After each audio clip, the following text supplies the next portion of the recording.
We interrupt this program to bring you an important Wayfair message. Wayfair's got style tips for every home. This is Styles McKenzie helping you make those rooms sing. Today's style tip. When it comes to making a statement, treat bold patterns like neutrals. Go wild, like an untamed animal print area rug under a rustic farmhouse table from Wayfair.com. Fierce. This has been your Wayfair style tip to keep those interiors superior. Wayfair, every style, every home. Tonight's meal, tilapia surprise with boiled cabbage. Begin cooking steps 1 through 50 now. Are you kidding me? Making dinner shouldn't feel like doing a 1,000-piece puzzle. With Blue Apron's new one-pan assemble and bake meals, the hard part's already done. Pre-chopped ingredients, zero stress. Just assemble, bake, and enjoy. No complicated steps, no mountain of dishes. Try Assemble and Bake today. Get 20% off your first 2 orders with code APRON20. Terms and conditions apply. Visit blueapron.com/terms for more. Hey, Fall In listeners. We're bringing you something special this week. Maybe like me, you've been following the news about the criminal charges and lawsuits against hip-hop mogul Sean Diddy Combs. Well, there's a new podcast that charts Diddy's rise to the top of music, fashion, and culture, and how it all came crashing down. The show's called Bad Rap, The Case Against Diddy. It's a 6-part series from 2020 and ABC Audio. For decades, Diddy was one of the most influential entertainers and entrepreneurs in the world. Then a video came out that showed a very different, violent side of Diddy. It wasn't the first time that there were whispers about Diddy's aggression, but for the first time, the evidence was undeniable, and everyone could see it. Soon, a wave of lawsuits followed with shocking allegations of sexual abuse and manipulation. And now, Diddy is facing federal charges that include sex trafficking. He is scheduled for a trial in May, and he denies all wrongdoing. In this episode, you'll hear about the reputation Diddy established at the height of his fame and how far he's fallen today. If you like it, search Bad Rap, The Case Against Diddy, wherever you get your podcasts. In the summer of 2009, everyone was paying attention to Sean Diddy Combs. He wasn't on the top of the Billboard charts anymore, but he had become a fixture of American pop culture. The flashiest example was his annual star-studded white party. It was an exclusive event, and everything had to be white, from the decor to the dress code. This was the early days of smartphones. Imagine every celebrity worth an Us Weekly headline with a bedazzled smartphone in their hand. It was before TikTok and Instagram, when tabloid coverage claimed to break juicy celebrity stories. Compared to the prominence of video and social media today, private celebrity parties were much more private. But one bit of Diddy's 2009 white party was captured on video. Rapper and record producer Jay Blaze caught it on camera and posted it to YouTube for the world to see. Actor Ashton Kutcher grabs onto a swing strung over the pool and Tarzans across it. Diddy is emceeing in a sea of white suits, dresses, linen, and sunglasses. Ashton was on the swing. Don't do that at home. By the summer of 2009, Diddy had won 3 Grammys. He had 5 songs hit #1 on the Billboard Hot 100 chart, and 3 of his albums had gone platinum. He was successful and rich. 4 months from turning 40, Forbes magazine put Diddy's net worth at $30 million. He'd presented himself for a long time as a champion and model of black excellence. And he was feeling patriotic after the U.S. elected its first black president. So, he decided this year's white party would be held on Independence Day. He gave Marie Claire magazine a sneak peek before the party started. The pool, draped in gauzy white curtains and chandeliers. Platters of shrimp, crab cakes, and barbecue were served. Spreading love, 4th of July, and I'm out here making movies and meeting new people, and that's what the white part is about people meeting new people. A sommelier explains that all the wine served would be, of course, white.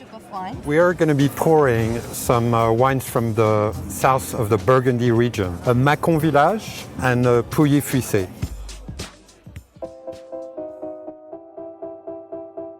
Two of the biggest songs of 2009 were Lady Gaga's Poker Face and I Got a Feeling by the Black Eyed Peas. None of Diddy's music was at the top of the charts, but this was the year he rapped Making the Band, the show that made him a reality star. And reality shows were hot. Diddy's hit show was the perfect blend of American Idol, the #1 TV show in America that year, and another popular show at the time, The Celebrity Apprentice.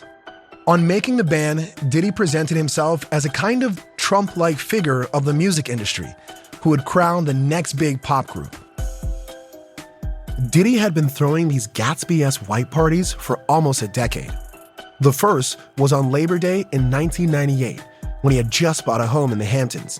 He hosted a bunch of them there and then in Saint-Tropez on the French Riviera. One year, he took a helicopter to the party and landed holding an original copy of the Declaration of Independence. The famous writer Norman Lear loaned it to him. All of the big celebrities appeared at Diddy's white parties. Beyoncé, Jay-Z, Jonah Hill, Martha Stewart, Paris Hilton, Aretha Franklin, Al Sharpton, and Donald Trump. They all orbited the Diddy white party sphere. As a record exec, Diddy helped launch the careers of artists who would become legends: the Notorious B.I.G., Mary J. Blige, Faith Evans, Usher, and many others. So it's no surprise people wanted the invite to Diddy's parties. If they had got one, then they belonged in the list of celebrities, politicians, and cultural icons who had proximity to a mogul, who knew everyone and could make things happen. You could hang out in the backyard with hundreds of guests who made it through the gates to the main party. But it still had a VIP section, an inner circle. There's like the party in the backyard, and then there's like the few people in the house. Beyonce was never in the backyard. She's in the house with Jay-Z. She's in the house with the kids, you know? We didn't get to smell the same air as Beyonce. Reality TV personality and podcaster Jason Lee was at the 2009 Independence Day white party. He remembers it as a good time and says it helped his career. Lee claims he never saw any darkness or any hints of the crimes Diddy would be accused of years later. People like me who went to the regular Diddy parties, we had our chicken and waffles, we sipped our Ciroc, we danced, and we went home. Lots of people who attended Diddy's parties never saw his alleged dark side. For decades, A-listers were eager to pose next to the mogul at a Hamptons bash. Today, many of those celebrities are actively distancing themselves from Diddy, not wanting to share that toxic spotlight. At the height of his power and influence, Diddy had complete control over his world. He decided who got to be an insider, controlled what happened when the lights went out, and he'd tell his guests as much. This is the legendary white party. It's the real white party. Make some noise if you've been here before. Okay. And to all the kids have like an hour left. So get extra comfortable, kids, because after that, y'all gotta go. It's a wrap for y'all, because this thing turns into something that when y'all get older, y'all don't want to come to. Okay? The curfew announcement, when kids had to disappear and lots of adults left too. It hints at a turn. Diddy foreshadows an adult world, a late-night world of secrets. And some of those secrets, they've come pouring out.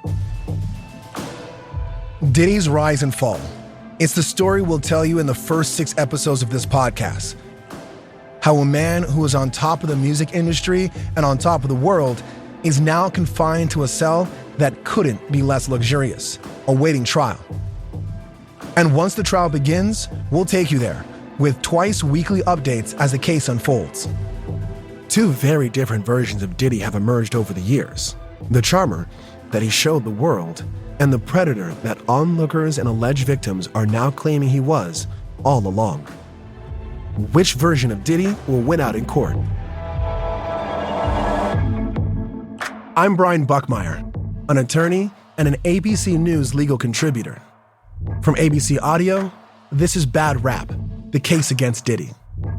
Episode 1, Party's Over. Diddy's white parties were glittering displays of wealth and social capital, but to some, they were clues, even early on, that Diddy's world had shadows. Justin Tinsley is a culture reporter for ESPN's Andscape, which focuses on Black culture. He says there'd always been rumors about what Diddy was like behind the scenes, at parties, and in his personal and professional life. It was just a matter of what's true, what's not, and is somebody ever going to come to the forefront and really say, like, these are my experiences with this guy? In November of 2023, someone did come forward. Diddy's ex-girlfriend, Cassie Ventura, filed a civil lawsuit against him, alleging that for over a decade, he trapped her in a cycle of abuse, violence, and sex trafficking. The lawsuit was a bombshell. It alleged Cassie was forced to participate in orchestrated, elaborate sex parties Diddy called freak-offs that he would film and keep recordings of. A day after the lawsuit was filed, Diddy settled with Cassie for an undisclosed amount and no admission of guilt. But Cassie opened the floodgates. Over the next 12 months, others who had spent time with Diddy, from a music producer to a former model to a yacht stewardess, filed lawsuits too. These lawsuits alleged rape, sexual assault, and human trafficking. Many also alleged Diddy would spike drinks and lace marijuana with narcotics to knock people out or make it harder for them to resist assault. Some mentioned Diddy videotaping assaults to further control and humiliate his victims. Those lawsuits went from a steady drip to a rapid current. There are now dozens of them. In December of 2023, Diddy said in a statement that he did not do any of the, quote, awful things being alleged. He called them sickening allegations by people looking for a quick payday. His attorney told ABC News Combs couldn't comment on settled litigation, wouldn't comment on pending litigation, and, quote, cannot address every allegation picked up by the press from any source, no matter how unreliable, end quote. But in the fall of 2024, criminal charges were filed against Diddy by the feds. In a dramatic turn of events, federal investigators raiding 2 homes owned by hip-hop mogul Sean Diddy Combs. A Homeland Security spokesperson says the raid of the rapper's properties was carried out as part of an ongoing investigation into allegations of sex trafficking. Music mogul Sean Diddy Combs arrested in a New York City hotel by federal agents with Homeland Security investigations after being indicted by a grand jury. We're joined now. Mansions where he'd once hosted lavish parties were raided by federal agents. In LA, more than a dozen officers pulled up in armored vehicles wearing fatigues, guns drawn, pointing them at Diddy's sons, who happened to be at home. In Miami, it was police officers in T-shirts driving up to Diddy's compound in vans. Combs is now facing federal criminal charges that read a lot like those earlier civil lawsuits: sex trafficking, transportation to engage in prostitution, and racketeering conspiracy. The charges accuse Diddy of decades of criminal behavior. And unlike the civil lawsuits that he faced from Cassie and now from others, these criminal charges could land him in prison for the rest of his life. Combs has pled not guilty to all charges. His attorney, Mark Agnifilo, called it an unjust prosecution. He said Combs was a, quote, music icon, self-made entrepreneur, loving family man, and proven philanthropist who has spent the last 30 years building an empire, adoring his children, and working to uplift the Black community.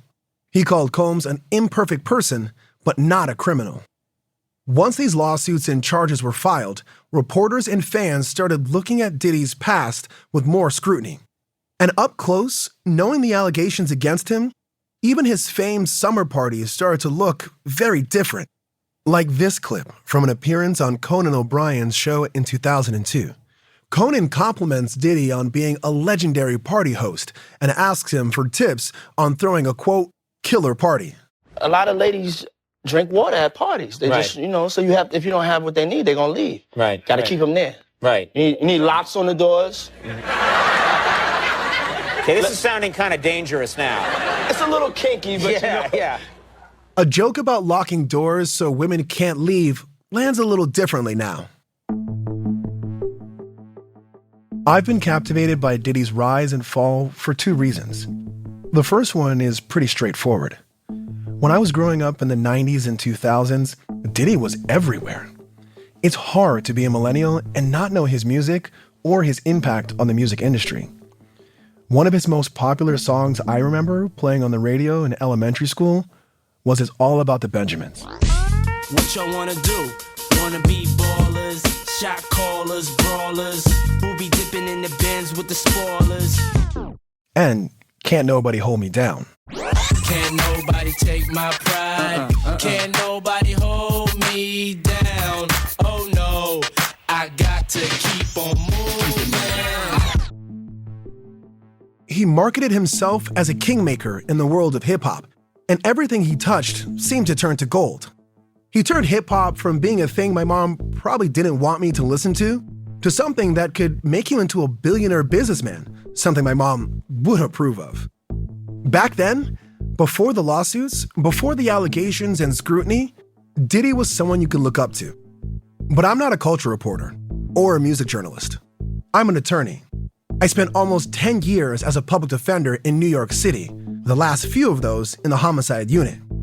Now, I litigate federal civil and criminal cases. And to be clear, I am not an attorney on Diddy's case, but I have represented people who have been accused of the kind of crimes he's being accused of, and people who were victims of those types of crimes. And even with all of my experience, when I read through some of the lawsuits from the people who had sued Diddy, I had to stop myself sometimes. The photos and details were jaw-dropping. They were a shock to my system. And the federal indictment is sweeping and disturbing. Diddy is accused of running a vast criminal enterprise that abused, threatened, and coerced his alleged victims and others around him to fulfill his sexual desires, protect his reputation, and cover up his conduct for decades. Diddy maintains his innocence. His trial is set to start in May. Until then, he's locked up, stuck in a place that couldn't be more different from the luxury he's used to, a place he doesn't want to be, a place that no amount of money can get him out of. A place I know well. More after the break.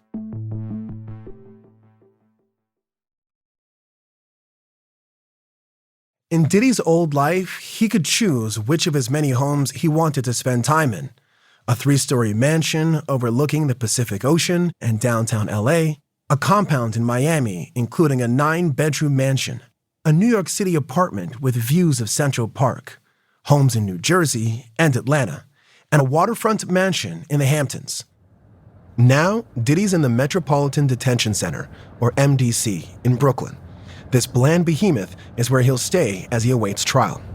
So we're pulling up to MDC now. It's got like this unkept, unwashed, grunginess of it. There's a tall metal fence around the MDC complex, so the parking lot's as far as most reporters get. But as a defense attorney, I'm here almost every week, and I can get further than most.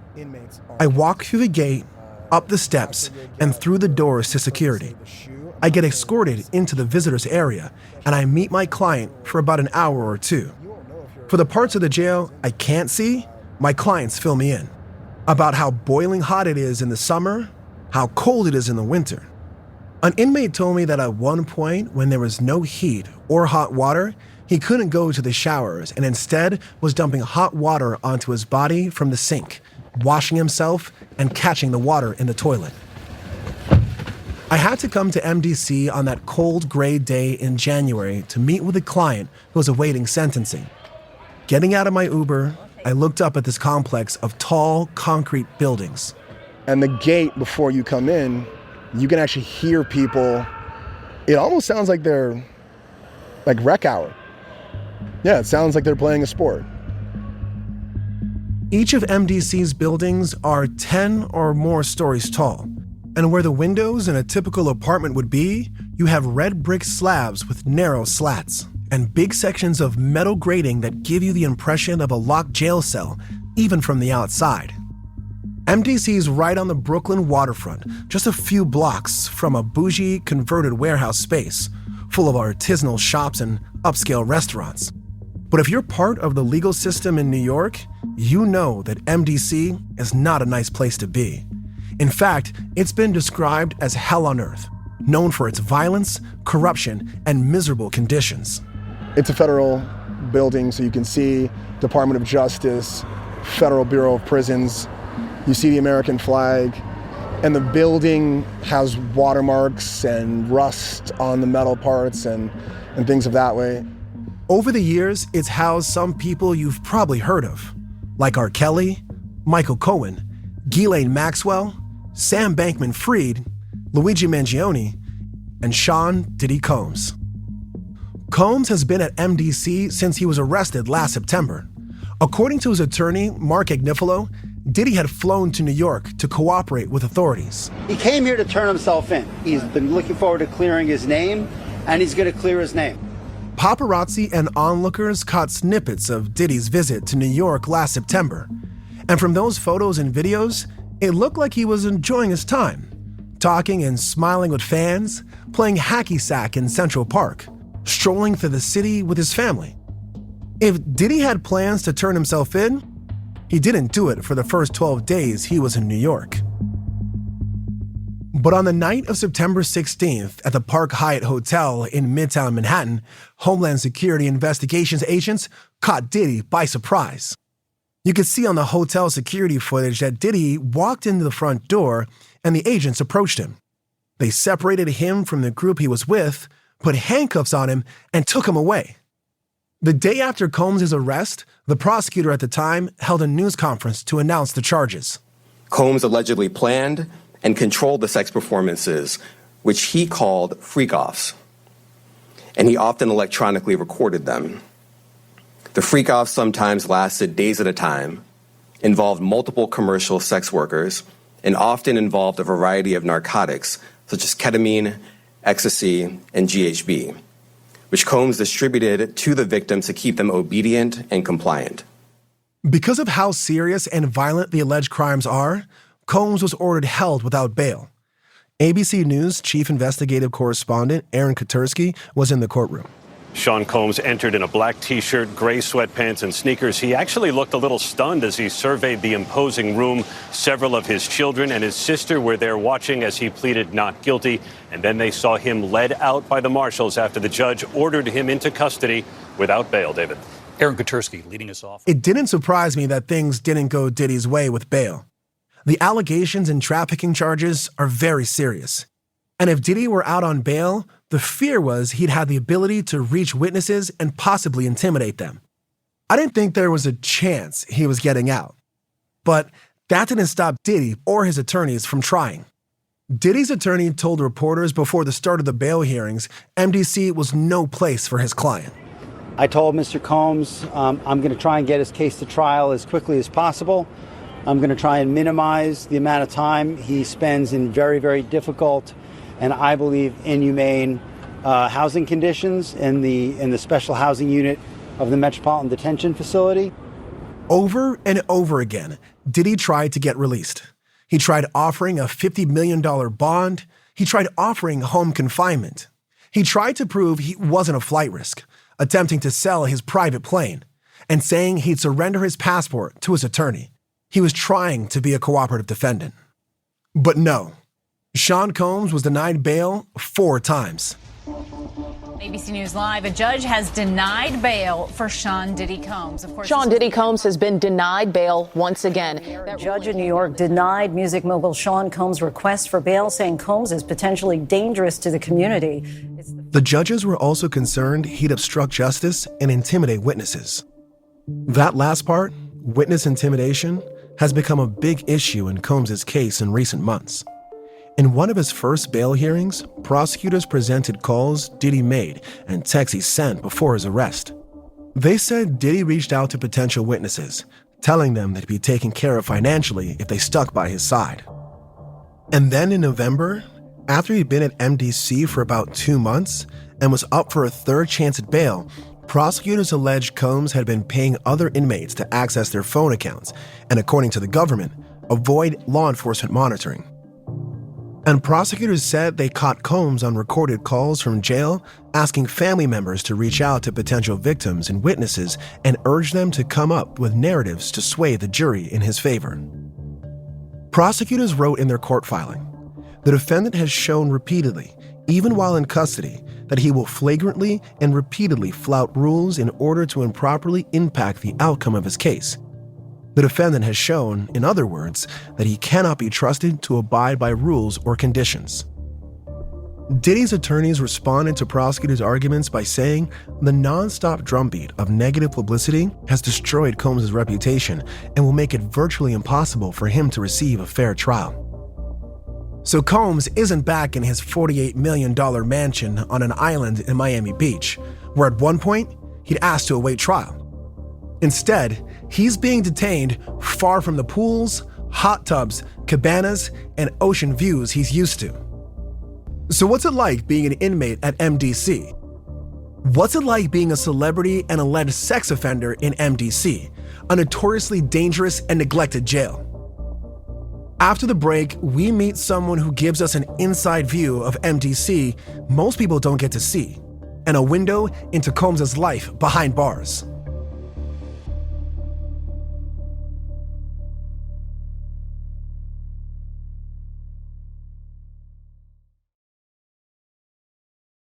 Just a few weeks ago, I talked to someone who's been past the visitation area at MDC, who's really been on the inside. And I will try my best to make this not feel like a cross-examination, even though that is my typical practice. Oh, that's okay. You can ask me anything. I mean, That's Cameron Lindsay. He's worked in corrections for 25 years. He was a warden of 5 different correctional facilities, including MDC Brooklyn, and since retiring in 2014, he's continued to work in jails and prisons around the country as a consultant and also serves as an expert witness, often testifying on behalf of a plaintiff who was hurt or even killed while incarcerated. So he's seen some stuff in this country's correction system. And he says for anyone, going into detention is a shock to the system, but especially for someone like Sean Combs. Just utterly upending, utterly shocking. I mean, for somebody like you're pointing out, sir, who has, boatloads of money, who is used to a lifestyle of just doing whatever he wants. It's like going 100 miles an hour and slamming into a wall. It's small things, like having to wear the same beige prison-issued jumpsuit as everyone else. And it's big things too, like where and how he's housed. Diddy's lawyer has said he's in what's called the special housing unit, which means he's separated from the general population. If it were up to retired Warden Lindsay, he'd go even further, putting Diddy in almost complete isolation. In my humble estimation, an individual like Mr. Combs, P. Diddy, he should be quartered separately in a lockdown situation, which would entail 23 hours in a lockdown cell by himself. He would be afforded 1 hour of recreation every day. He would be afforded 3 showers per week. His meals would be delivered to him in his cell. But that doesn't seem to be MDC's approach. Diddy reportedly has access to at least some other inmates. Convicted crypto fraudster Sam Bankman-Fried said in an interview with Tucker Carlson that Diddy has been kind to people in the unit, and he's been, quote, kind to me. We also know Diddy's cell is small, not what he's used to. They have a toilet sink combo, they have a desk, and they have a bunk, and that's it. They are afforded certain privileges, reading materials, commissary. They keep Diddy separated from the jail's general population to keep him safe. His wealth and notoriety could make him a target. When somebody has this much money and they have been alleged to have committed these heinous crimes, like in this case with P. Diddy, all those things add up to the likelihood of a potential threat. It's right for MDC officials to take Diddy's safety seriously. The facility is infamously dangerous. The Associated Press reported that just in the last 3 years, there has been a stabbing death, a death after a brawl, and at least 4 deaths by suicide. And in the time Diddy's been at MDC, an inmate was charged with orchestrating a murder-for-hire plot from inside.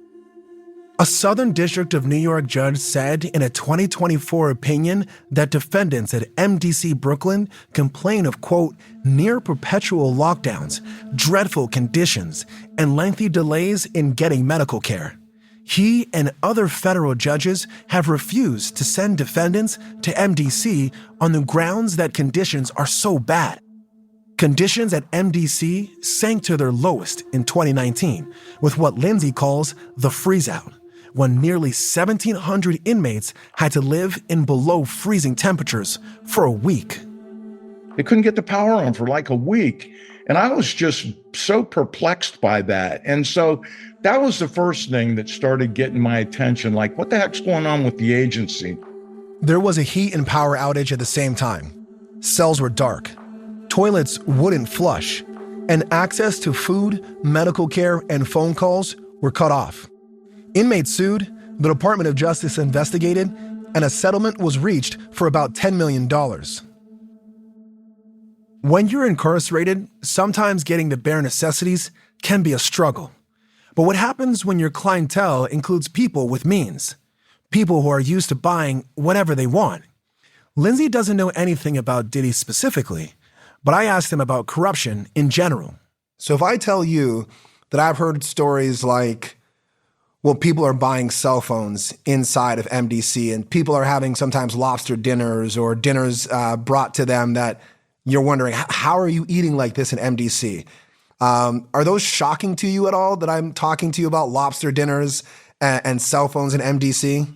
No, not at all. There's an element of corruption in every correctional facility. I can tell you that at MDC Brooklyn, my experience was there was a core of really, really solid staff at MDC Brooklyn that held the facility together.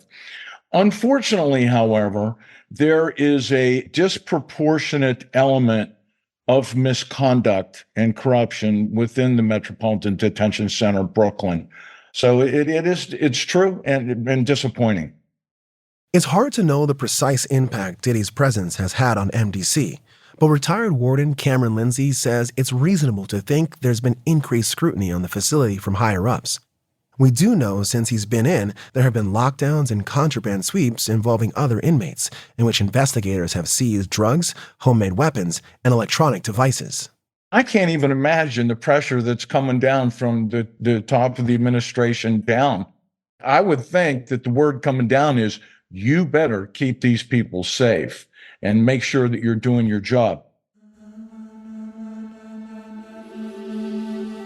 So we started with Diddy at his peak, the host of the party that everyone wanted to go to, the center of an industry that so many wanted to be part of, the key that could unlock success and fame for those around him.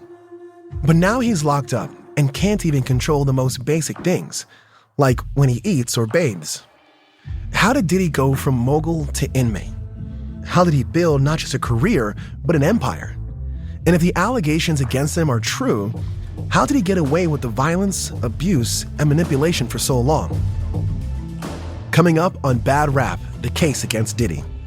I've seen a lot of death, I don't know why. Believe me, I ask myself the same question, why have I been chosen to see all of this, death at such a young age? Diddy's success comes at a price, but time and time again, he doesn't seem to be the one paying. This is the beginning of this sense of invincibility. In our next episode, we'll trace the path of Diddy's rising star, from college dropout to the cover of Rolling Stone. And later in our series, the early signs of Diddy's alleged dark side start to emerge. We began to see her more in the public as Diddy's girlfriend and less as the artist, Cassie. The culture of silence was colossal. It kept people silent for a really long time. And I would venture to say it still is keeping people silent right now. Stay with us as new episodes drop every week in the lead up to Diddy's trial. Once it starts, we'll keep you posted with updates throughout. If you enjoyed this episode, we'd love if you share it and give us a rating on Apple Podcasts or Spotify. Bad Rap, the case against Diddy, is a production of ABC Audio. I'm Brian Buckmire. This podcast was written and produced by Vika Aronson, Camille Peterson, and Nancy Rosenbaum. Tracy Samuelson is our story editor. Associate producer, Amira Williams. Production help from Shane McKeon. Fact checker, Audrey Mostek. Story consultant, Sweeney St. Phil. Supervising producer, Sasha Aslanian. Original music by Evan Viola. Mixing by Rick Kwan. Ariel Chester is our social media producer. This podcast was powered by the journalists at Impact by Nightline, 2020, GMA, and the ABC News Investigative Unit. Thanks to those teams. And special thanks to Stephanie Maurice, Liz Alessi, and Katie Dendas. Josh Cohan is ABC Audio's Director of Podcast Programming. Laura Mayer is our executive producer.